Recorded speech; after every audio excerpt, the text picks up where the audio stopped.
the first thing to admit when we talk about Venus is that from the Earth, and we see nothing of it as we look at it. It's completely covered in clouds. Here's a typical view, probably better than almost any view you'd have through a telescope on the Earth, of what Venus looks like.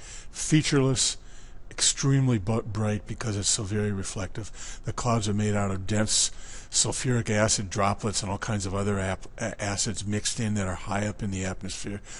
No light penetrates through them except for just a kind of a brown haze, and we don't see anything of the surface shining back through. So remember, whenever you see anything of Venus, it's come from either two sources: images that show the surface taken by the 6 Russian landers that landed on Venus and sent back a few scattered pictures before they overheated and died, or it'll be an image that was reconstructed by looking at Venus with a radar satellite.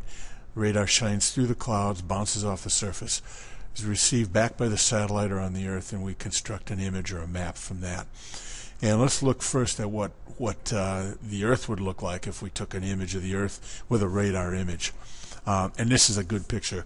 The water wouldn't show up. We'd be looking at the main continents, and we'd see 6 or 7 continents that we're all familiar with. And if you look, you see one particular set of features that are very striking on the Earth. That is, mountains tend to be in chains. Here's a chain that runs down the west coast of North America all the way into South America.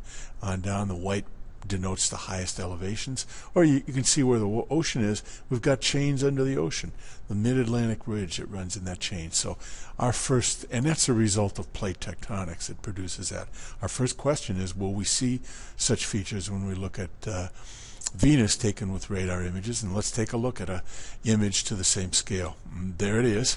We see none of those linear features at all, and it leads us to think that plate tectonics is probably pretty rare on Venus.